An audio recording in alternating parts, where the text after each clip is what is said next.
Hello, everybody, and welcome to the Dustin James Show. I am your host, Dustin James, and today we're talking China. Yes, that's right. The left would have you convinced that Russia should be the one that we are worried about with all their collusion with the Trump campaign. But I'm going to tell you China is the country to keep an eye on. And today, the United States unsealed indictments against Huawei chief executive Meng Wanzhou. Huawei is a cell phone manufacturer, state espionage agency, possibly. I mean, it's hard to deny that they collect information for the Chinese government. Pretty much anybody who's Chinese and in industry collects information for the Chinese government, whether it be on their employees or on their citizens or on their consumers or on, well, just about anybody in the world that they can get data on, because that's how China operates. And I mean, I guess I don't blame them. It only makes sense if you can get away with it. But plenty of countries, it would be at India, the United States. The United States banned Huawei phones from U.S. military bases. India won't buy Huawei phones. They've restricted their access on some deals and stuff for fear of corporate espionage. Australia's done the same thing. The U.K. has done the same thing. If all of these countries have come to the similar conclusion that they don't want their citizens and or their military personnel using Huawei phones for fear of information being transferred back to China, I'd say it's a pretty safe bet that Huawei phones are transmitting information back to China.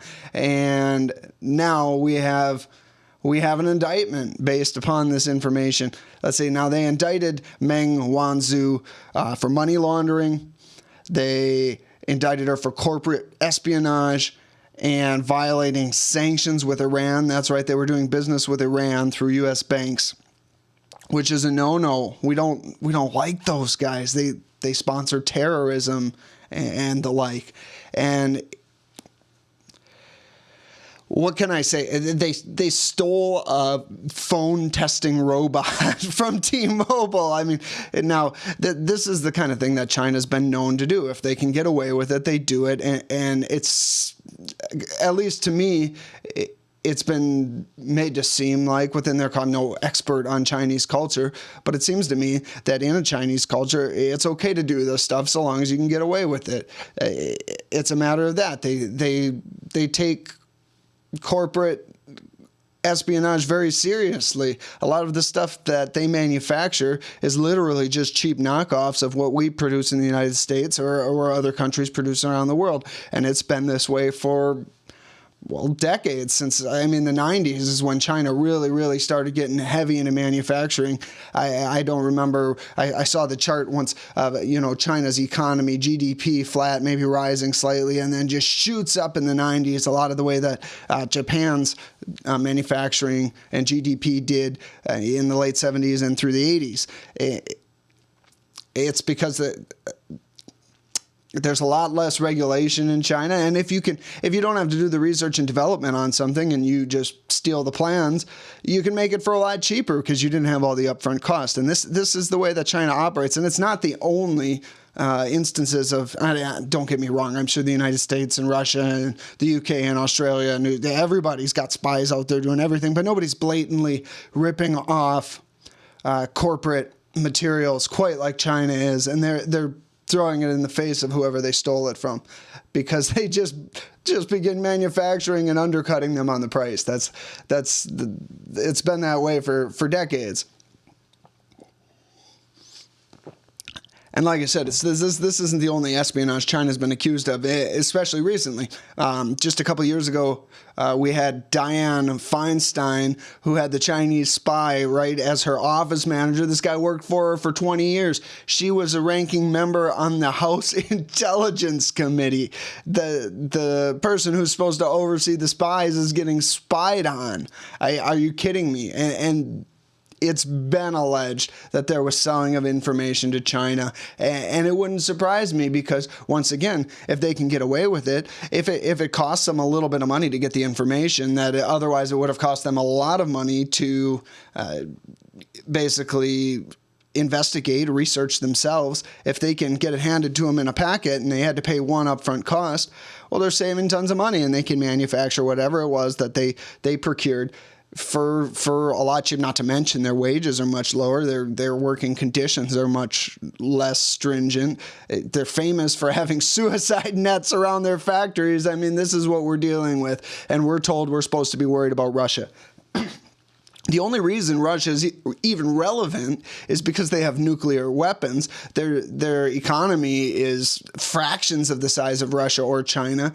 And in that case, India should be a bigger concern than Russia, if we were to talk about it that way, or the UK or Germany or something like that. But no, Russia's the bad guy, right? Because the Democrats said so. Russia's the bad guys because the Democrats said so. It's brilliant. I mean, China in 2010 rounded up United States CIA assets and systematically murdered at least a dozen of them, and they jailed several others. The total estimates are between 18 and 20 CIA assets were neutralized, meaning either killed or jailed by the Chinese between 2010 and 2012.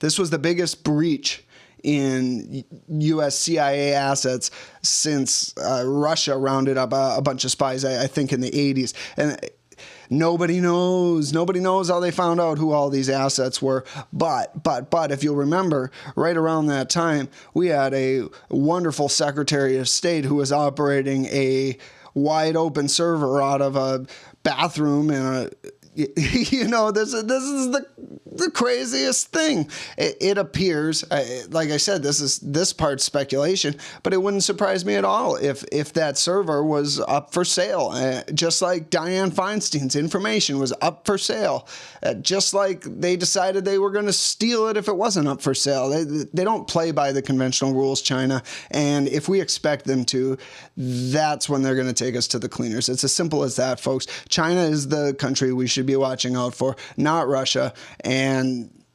until I see otherwise, that's where I'm going to focus my energy and attention. Looking at China, not Russia. I do think the Russia story is going to go away unless we circle back to Hillary's involvement with Russia, and then maybe I'll be interested in talking about Russia again. But for now, it's China. That has been the Dustin James Show. I am your host, Dustin James. If you like what you hear, you can follow me on Twitter at Dustin James Show, or you can email me. That'd be DustinJamesShow@gmail.com.